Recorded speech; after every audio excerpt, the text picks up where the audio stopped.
Next guest, the president calls our next guest a slime ball. You might call him the former head of the FBI. He's out with a new book, A Higher Loyalty. Mr. James Comey, welcome to Big 550 KTRS here in St. Louis. Thanks for having me. So I want to start with everyone wants to talk to you about President Trump, and we'll get to that. But Senator Ashcroft was a senator here from Missouri, and you were involved in that story back in March of 2004, where he was in the hospital.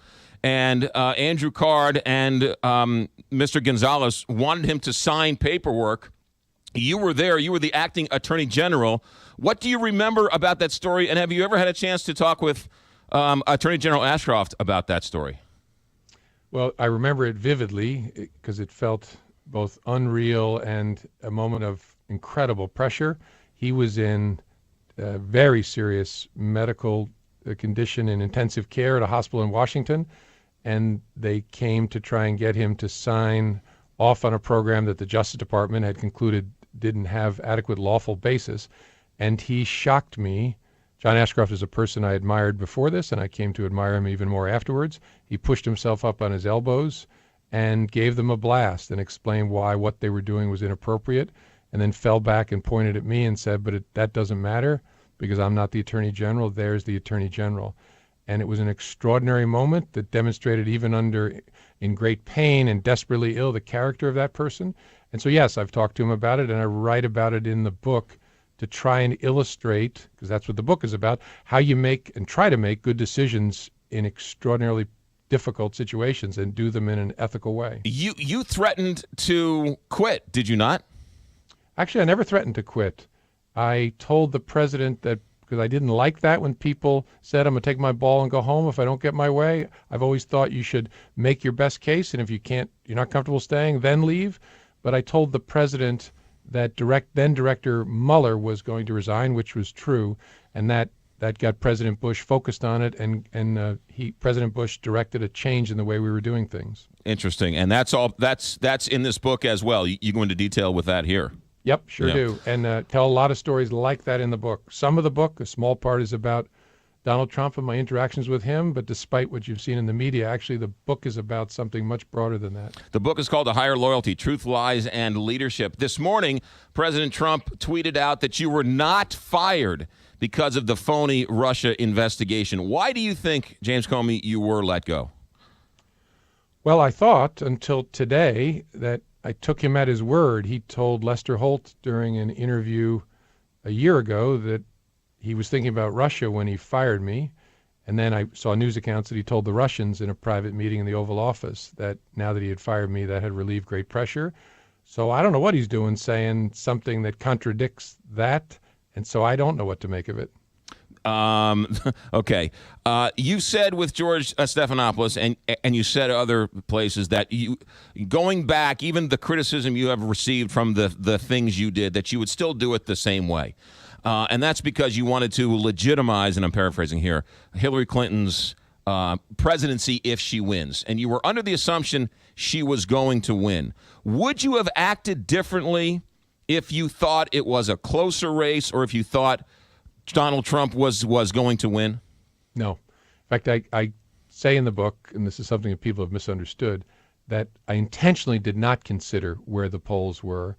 And one of my people asked me whether I should consider that what I'm doing may help elect Donald Trump. And I said, no, not for a moment, because down that path lies the death of the FBI as an independent organization.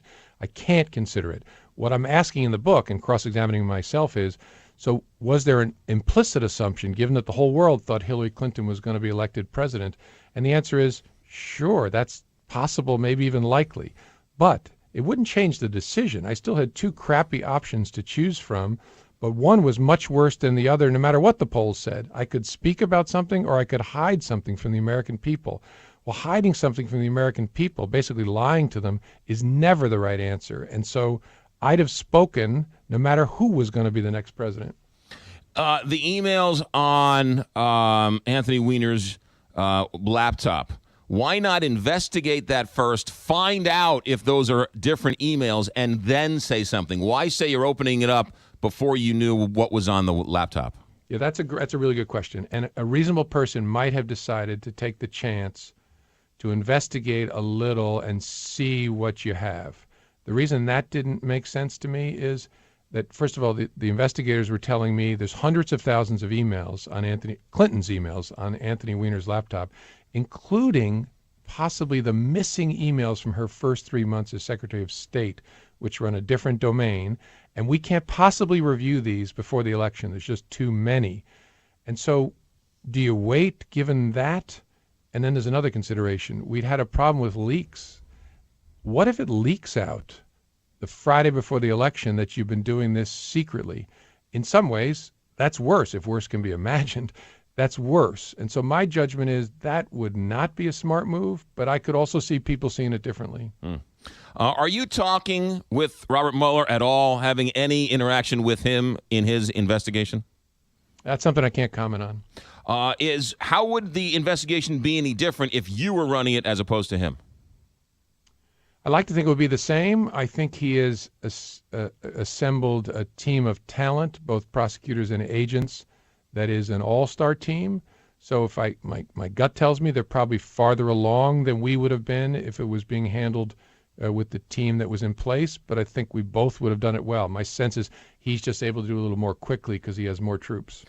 Loretta Lynch came under fire for that tarmac meeting with President Clinton. Is that fair for her to be criticized for meeting with him at that moment, at that time? And should she have recused herself from all of this?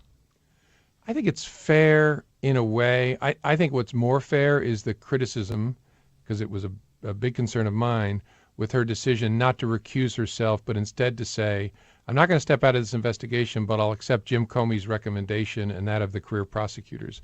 So that's a very odd posture, because if you're conflicted, you should be out. If you're not, you should be in.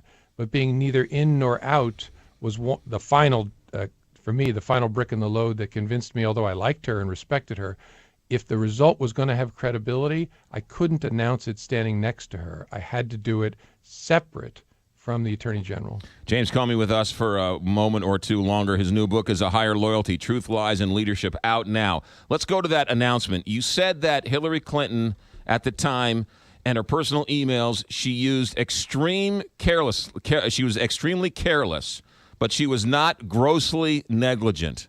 What's the difference? Yeah, there's a statute that was passed in 1917 that makes it a crime to be grossly negligent in handling classified information. And when the Congress passed that, the senators and congressmen that passed it were very concerned that it not be used to punish carelessness, even extreme carelessness. They wanted it used for something much closer to intentional misconduct. And the Department of Justice had actually never convicted anybody under that statute. They'd used it once, I was told, in 100 years, a sign that they also were concerned. And so I knew that her conduct, which I tried to describe honestly, was really careless, but it didn't fit the legal definition and would never be prosecuted by the Department of Justice. But one of my regrets is I didn't find a better way to explain that, because it became a source of great confusion on a lot of people's parts. But I appreciate your really good questions, and thanks for having me on. Thank you, James Comey. Any more questions, we'll read the book. Thank you for checking in. Okay, take care. You got it. The book is called A Higher Loyalty, Truth, Lies, and Leadership.